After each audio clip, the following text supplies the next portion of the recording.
नमस्कार। हदगा नाम का एक पेड़ होता है, इसे अगस्त्या भी कहते हैं। यह पेड़ अगस्ती तारे के उदय होने पर खिलता है। हम इसे हदगा फूल कहते हैं। इस पेड़ पर फलियां लगती है। इन फूलों या फलियों का उपयोग सब्जी के रूप में किया जाता है, इसलिए यह हदगा फूल के नाम से अधिक प्रसिद्ध है और हर जगह इसका उपयोग किया जाता है। यह अगस्ती तारे के उदय होने पर फूल देता है। यह उसकी बड़ी विशिष्टता है और मैं आपका ध्यान इस ओर आकर्षित करना चाहता हूं।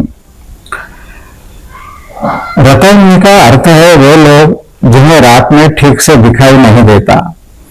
संक्षेप में, वे प्रकाश में बेहतर और अंधेरे में कम देखते हैं। ऐसे लोग जिन्हें अंधेरे में कम दिखाई देता है, उनके लिए हदगा फूल बहुत उपयोगी होते हैं। इसलिए इसकी सब्जी अक्सर बनाई और खाई जाती है। इस हदगा के कुछ और उपयोग है, जिन पर हम इस विशेष गुण के अनुसार विचार करेंगे।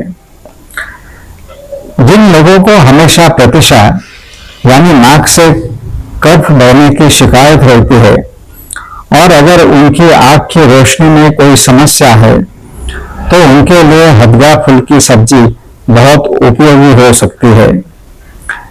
जिन लोगों को आंखों की शिकायत और रुक रुक कर बुखार आता है, उनके लिए फूलों की सब्जी ज्यादा उपयोगी हो सकती है। इस सब्जी के सेवन से रुक रुक कर होने वाले बुखार को ठीक किया जा सकता है। हदगा कृमिनाशक का भी काम करता है। यह एक ऐसा हदगा है जो अनेक औषधियों से परिपूर्ण है।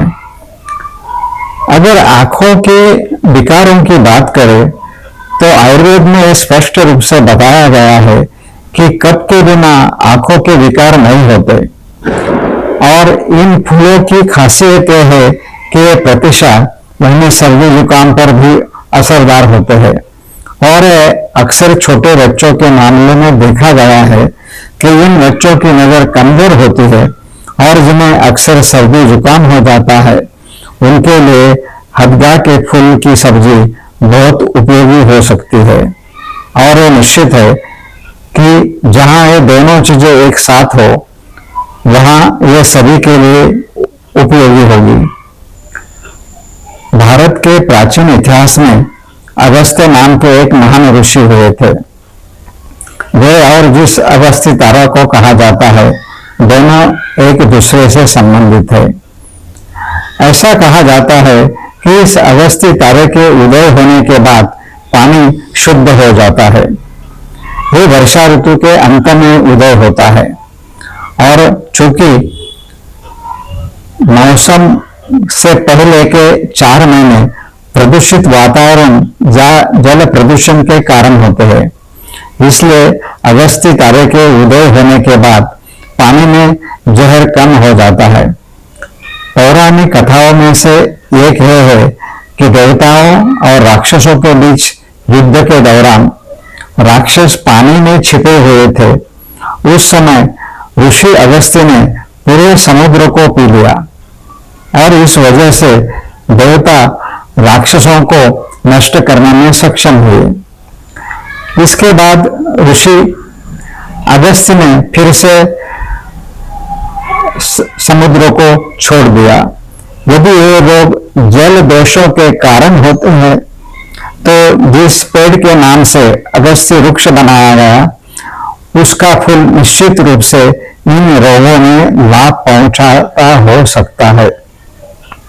संक्षेप में, प्रदूषित पानी से होने वाले रोग, इसके साथ आने वाले नेत्र रोग और साथ ही होने वाले सर्दी जैसी बीमारियों इन फूलों के सेवन से ठीक हो सकती है।